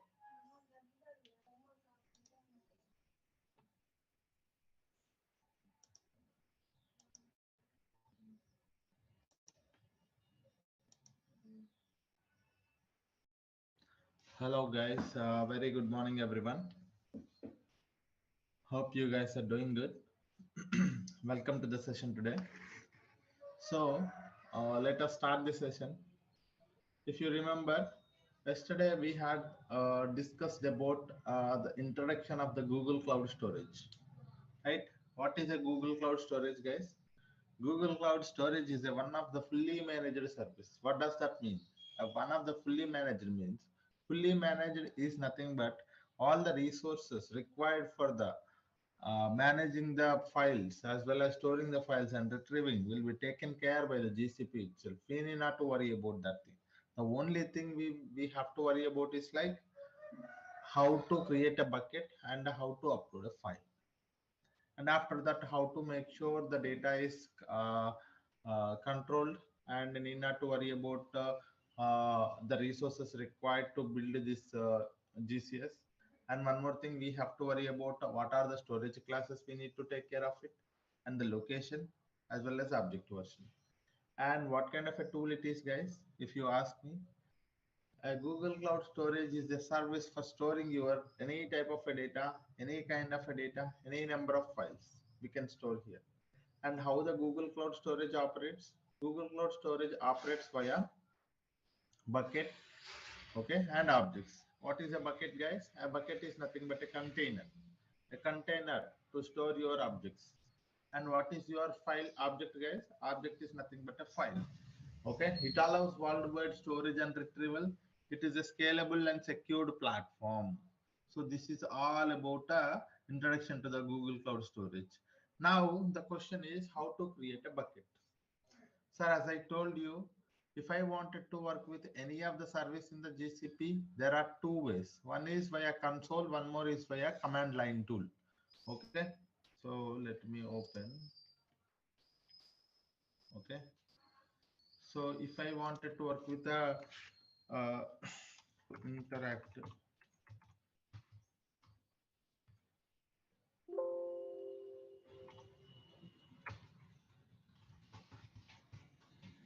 to interact with GCP, how many ways we can interact with the GCP? Guys, there are plenty of ways. There is APIs, there are many things, but mainly as a developer, as a data engineer, we are going to work with, we are going to focus on two things. Okay, that is, one is user interface, that is what we call as a console. One more is command line tool, that is your shell or SDK. Okay, so this is these are the two ways that we can work with. Now the question is how to create a bucket from the console. That is one thing, and also how to create a bucket from the command line tool. So these are the two things that we will see, guys. Okay, so now let us see. Let me go to the console and tell you how to create a bucket and how to interact with the, and while creating a bucket, what are the things that we have to take care, one by one we will see. And likewise, how to create a bucket from the command line tool. That means with the help of the commands, with the help of the Linux commands, how to create a bucket also we will see. Okay, all of these things one by one we will see. Okay, for that one, let me go to my,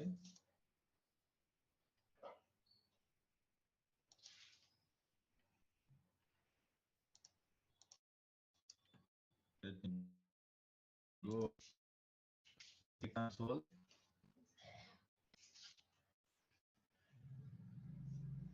Okay, login in, I am logging into my console, guys, Google Cloud.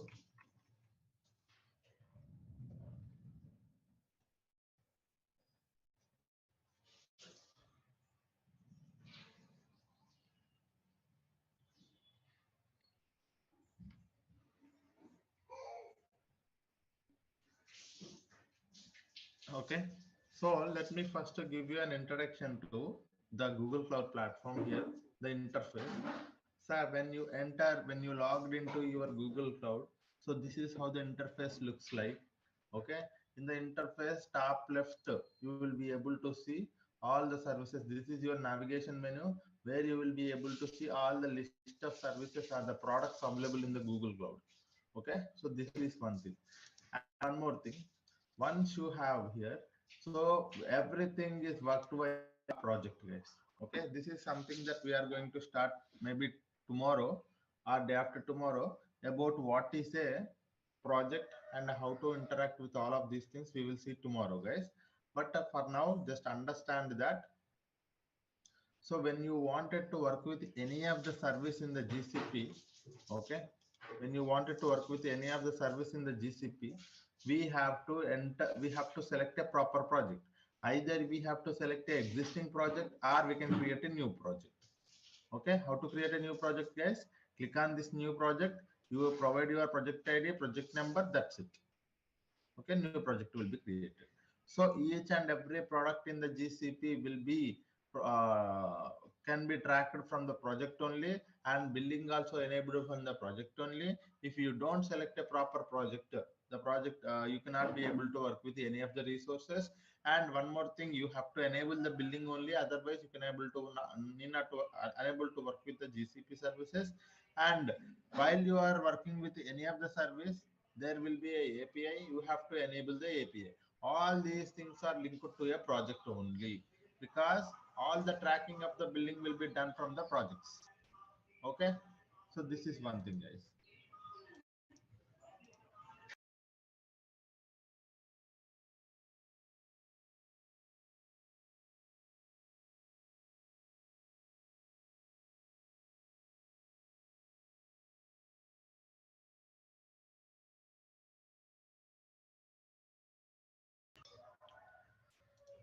Okay, now once you have here, sir, if you wanted to work with any of the service in the GCP, either you can go to the left navigation menu, select that service. Like if you are working with the Google Cloud Storage, you can select here.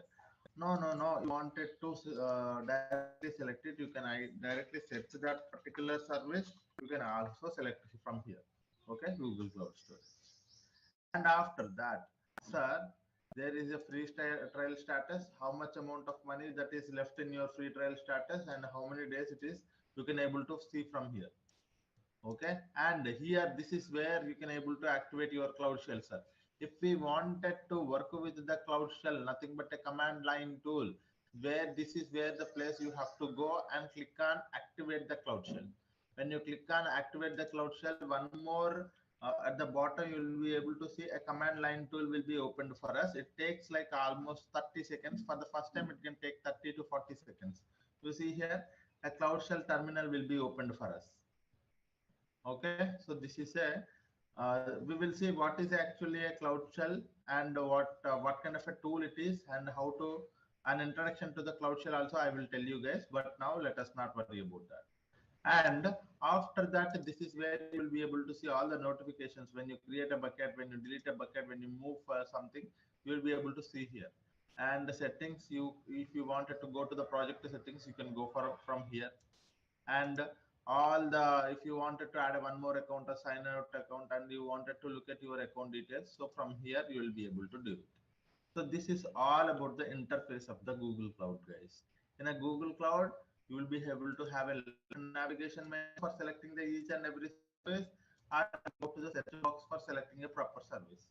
And one more thing is like you can select a proper project from here. Either you can select an existing project or create a new project. And here you can go to the project settings as well from here.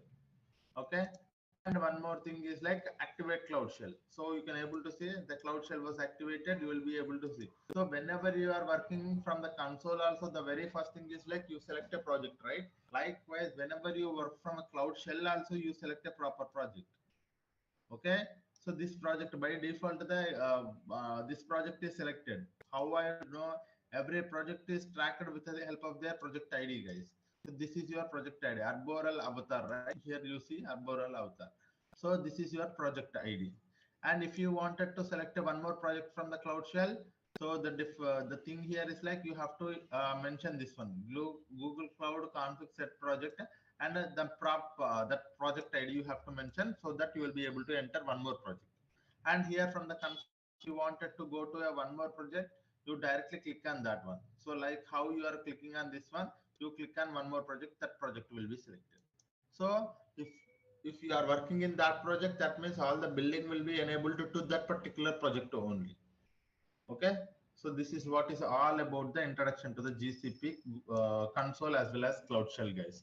And I want you to understand what is a Cloud Shell also now. Okay, I think, do I have somewhere the Cloud Shell information? No.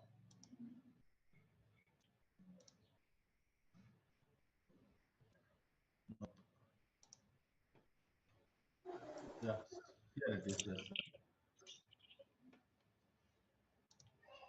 Okay, so what is a cloud? As I told you guys, if anyone wanted to interact with the GCP services, there are two ways. Okay, the very first thing is web user interface. Then the very next thing is command line tool, that either Cloud Shell terminal or an editor, Cloud Shell terminal or SDK. So these are the two ways that we can work with. And one more thing, what is a Cloud Shell? Because we know that console is a web interface, we know how the web interface works. But what does this Cloud Shell, sir? A Cloud Shell is a very small Linux operating system, guys. It is a command line tool. It has a 5 GB storage. Storage size is 5 GB, and it has a language support to SQL, Python, Go, Java, all of these things.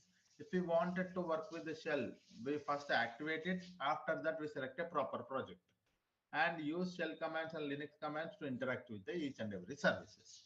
Okay, so this is what is a Cloud Shell, guys. You should not you should understand that the Cloud Shell is a very small machine. When I say a very small machine, it does have a Linux operating system, and it is having only 5 GB persistent disk storage, and it has a language support to SQL, Python, Go, Java. Okay, so whenever you wanted to interact with any of the service from the Cloud Shell, you provide a proper command from the Cloud Shell to interact with that particular service. That commands will be available. I will tell you how to do that because I have listed here. Okay, one by one we will see. We need not to, hurry. We are not in a hurry, guys. So what we will do? So whenever I interact with any of the services, there are two ways I will tell you. For example, today I am working about a Google Cloud Storage. I will tell how to create a bucket from the console. I will also tell you how to interact with the Cloud Shell, how to interact with the Google Cloud Storage from the Cloud Shell also. Okay, two ways we will see. Now we understood that the interface, there are two ways that we can interact. One is console and via Cloud Shell. Now we will go to the Google Cloud Storage and try to create a bucket in the console.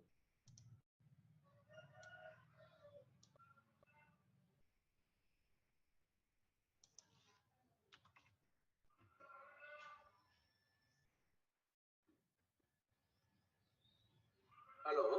Yep. I am on doubt, sir. Yeah. So what is the difference between this Cloud Shell, which are working with the Linux operating system, you told, no? Yes. So what is the difference between this Cloud Shell and the SSH? During the computer engine we are creating now, so there we are getting into the SSH. The same screen is getting what different thing is there?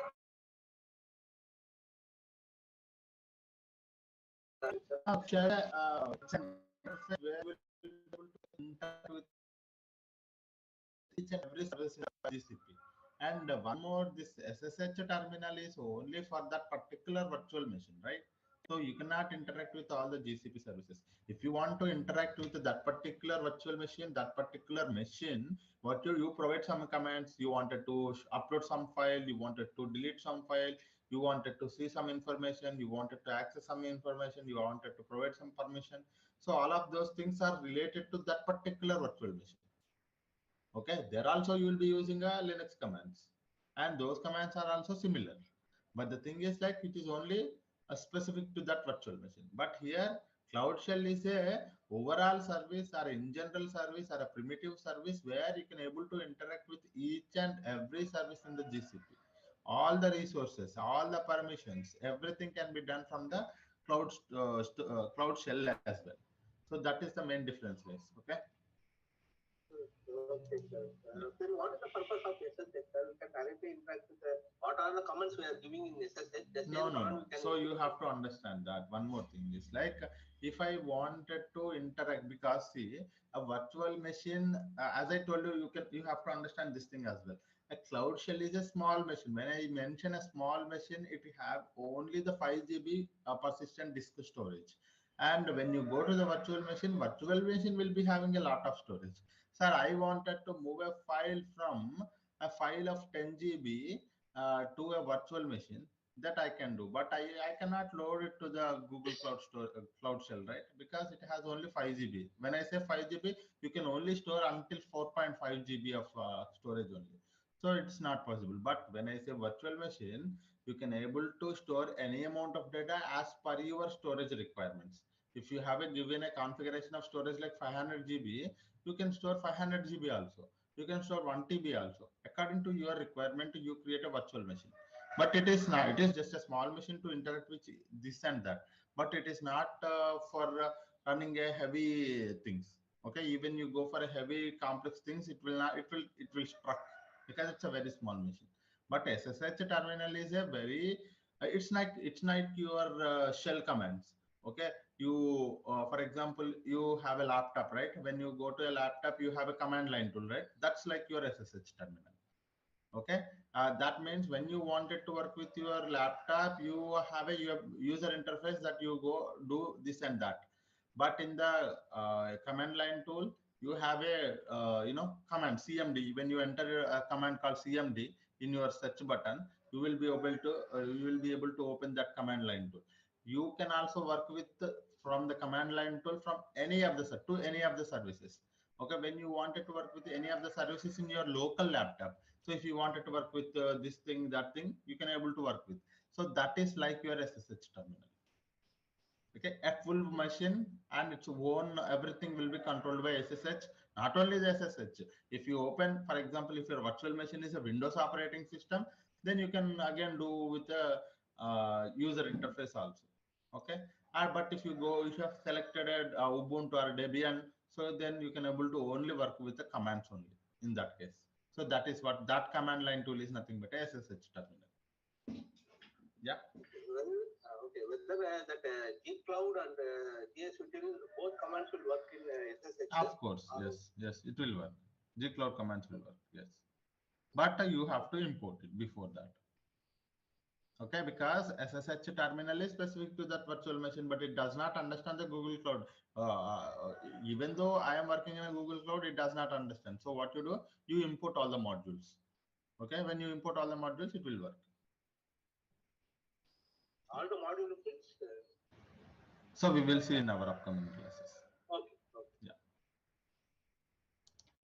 Okay. So guys, so Google Cloud Storage we are seeing, right? So how to create a bucket and how to interact with the how to create a bucket, how to create a folder, and how to upload a file inside this Google Cloud Storage one by one we will see now. Okay.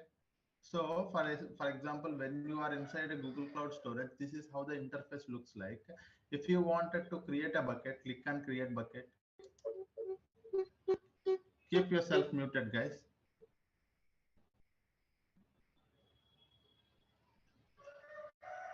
Okay, when you click on a create bucket, so as I told you, there are few things that we have to remember while creating a bucket. Okay, first thing, while providing a name of your bucket, we have to pick a proper globally unique name. When I say globally unique name, no one has used so far this particular name as a Google Cloud Storage bucket. Okay, so some disturbance, 1 minute.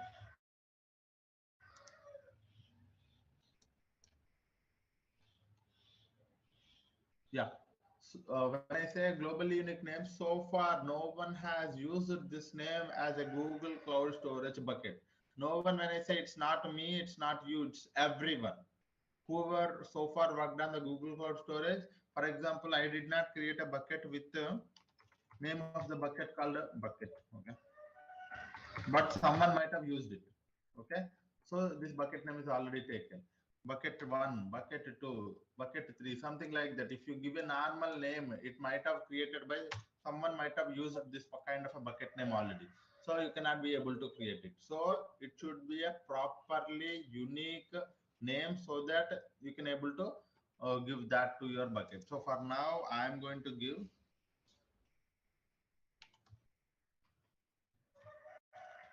storage underscore bucket underscore resources. Okay, so this is the bucket. I have given a proper bucket name, which will not, I believe that which will not be used by anyone so far. Even though if still this is the 10102, I will give. Okay, so this name no one has used so far. It is a globally unique name. Now, after that, once you have given a proper name to the bucket, click on continue. And this is where we have to worry about a location. So I want you to understand about a location, sir. While you are creating a bucket, the very important thing you have to remember is one of the important thing is location, guys. Okay. I'm hearing a lot of noise. 1 minute.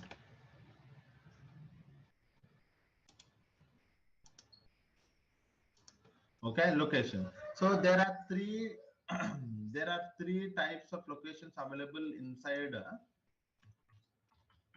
when you wanted to create a bucket. One is region, one more is dual region, one more is multi-region. Okay. So these are the three things, sir. What is the difference? One by one we will see, sir. Very important thing, let us try to understand it. Sir, you select a region. Sir, this is your bucket. You selected one region and you created a bucket. Inside a bucket, you have one file. Okay, that file is sales.csv. You have uploaded this file. Okay. Now tell me, you selected a region called some US. Okay, instead of that name, instead of names, I will say region 1. Okay, you selected one region 1, we selected one region, and inside you have created a bucket, and inside the bucket you have uploaded a file. Okay, so what happens if this region crashes? What happens? Think about it like this case. What happens if this region has a failover? All the data related to whatever the bucket, the data inside the bucket will lose, right? So this may happen for the single region. When you select a single region, if we do not know, there can be no failovers, but in any case, if there is a failover happen at that particular region, all the data inside your bucket will be gone. Okay, so that is the problem with the region. So that is the reason it has a, and one more thing is like a latency will be there, and data loss may happen.